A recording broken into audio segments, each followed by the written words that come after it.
A bird called the bar-tailed godwit has the longest non-stop flight, migratory flight of 11,500 kilometers. It flies from Alaska to New Zealand non-stop. Now, what does that mean? And takes 9 days and nights. I want you to put yourself in the data. What does it mean? What does it mean to fly non-stop 9 days and nights? It means the sun rises, the sun sets. The sun rises, the sun sets. The sun rises, the sun sets. The bird is flying.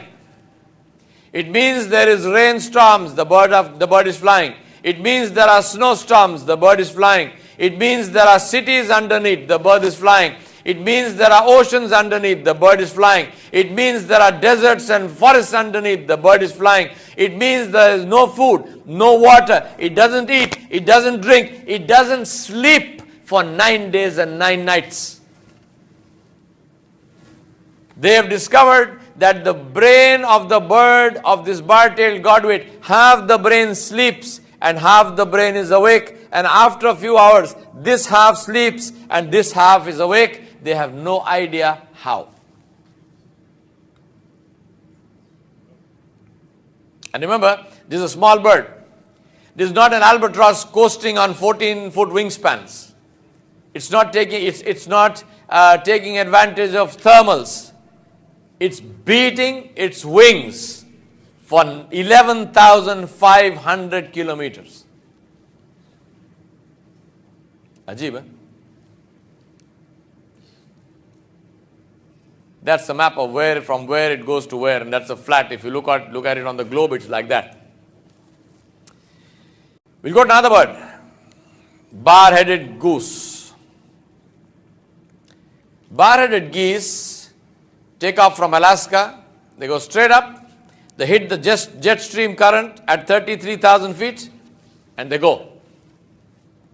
And they fly in the jet stream current for the same reason that your intercontinental airliners fly in the jet stream current, to take advantage of the force of the wind, the fast-flowing wind that circles the earth. Who taught the bar-headed geese that there is the jet stream current? What about the jet stream current? You know what about the jet stream current? The temperature in the jet stream is minus 59 degrees Celsius. Take the same bar-headed goose, say Bismillahi Allahu Akbar, and put it in your freezer at minus 6, it freezes. The same bird flies at minus 59 degrees Celsius. The amount of oxygen at that height is almost non-existent. And you know what they found? They say that bar-headed geese actually breathe more efficiently in low oxygen atmospheres. What are they saying? They're saying the bird breathes better when there is no air. Ajib, eh?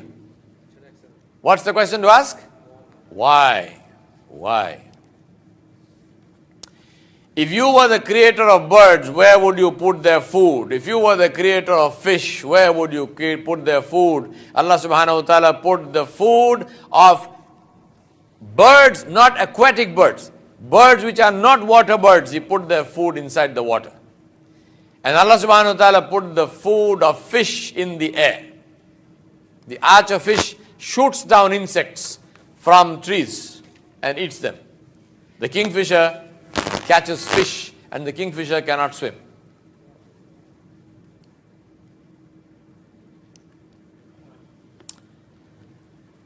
My brothers and sisters, what's the question to ask? Why? Let me tell you the story of another bird. The ruby-throated hummingbird. Ajib, the khudrat of your and my Rabb. The ruby-throated hummingbird is a small little bird that size. The female is slightly bigger than the male, and that weighs 4.5 grams. 4.5 grams. 1 teaspoon is 5 grams. So the bird is less than a teaspoon. It is smaller than a teaspoon. This bird lives in the forests of South America. in a previous incarnation when I used to live in Guyana, I have seen this bird in the rainforests, Amazonian rainforests. It looks like a moth. The first time I saw it, I thought it was a moth because it buzzes, literally buzzes. It beats its wings at more than 1,000 RPM. And it is the only bird which can actually fly backwards. So it flies upwards, backwards, up and down like that because it lives on nectar from flowers. So it puts its beak into the flower and drinks nectar and flies backwards out of the flower. Now, this bird migrates and it flies across the Gulf of Mexico. It migrates from South America to North America to the bank of the Mississippi River. Part of that migration, the whole migration route is 2,000 kilometers. Part of that migration route is clear across the Gulf of Mexico, a distance of 600 miles. It takes 26 hours to cover 600 miles. It's not a water bird. If it lands in the water, it becomes fish food. What is the meaning of saying it covers 600 miles in 26 hours? It means the sun has risen. This little bird that size is flying across the open ocean.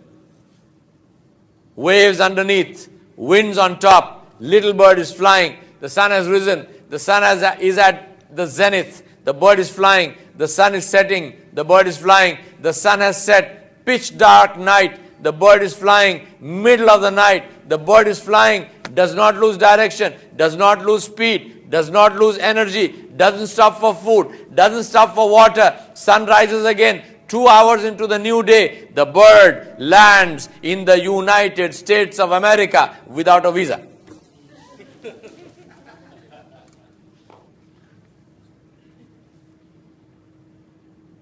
Little bird that size, think about that. Pitch dark night, this bird is flying. Who shows it direction? Who ensures that this bird continues to fly? Who ensures that its bird is held up in the air? Who ensures the bird is supported in its flight?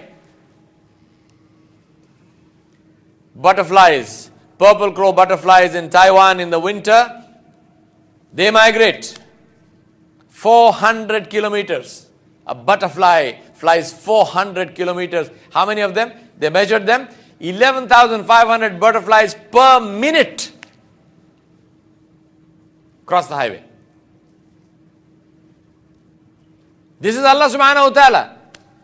Who is Razzaqu Dhul Quwwatil Mateen. He cannot give food to that little bird in South America in the middle of the rainforest. He needs to make it migrate all the way up to the bank of the Mississippi. He cannot feed the bar-tailed godwit in Alaska. He needs to send it down to New Zealand to eat. What do you think? So what's the question to ask? Why? And the answer is so that we understand the tafsir of his kalam, where he said, أَوَلَمْ يَرَوْا إِلَى الطَّيْرِ فَوْقَهُمْ صَافَّاتٍ وَيَقْبِضْنَ مَا يُمْسِكُهُنَّ إِلَّا الرَّحْمَنُ إِنَّهُ بِكُلِّ شَيْءٍ بَصِيرٌ. Pity on us that we teach the tafsir of the kalam of Allah subhanahu wa ta'ala as if there is no creation. And pity on the atheistic scientists who research in the kainat of Allah subhanahu wa ta'ala as if there is no Allah. Pity on both of them. How many of the people, how many of our students who are reading this ayah, who are memorizing the Quran and reading Surah Al-Mulk, who are reading the tafsir of this ayah, how many of them know about the birds that Allah subhanahu wa ta'ala has created? They just say, who is it that holds the birds? Which bird? Name for me one bird. Tell me something about that bird. Zero. How will you be energized? How will you be electrified if you don't have information about what Allah subhanahu wa ta'ala has created?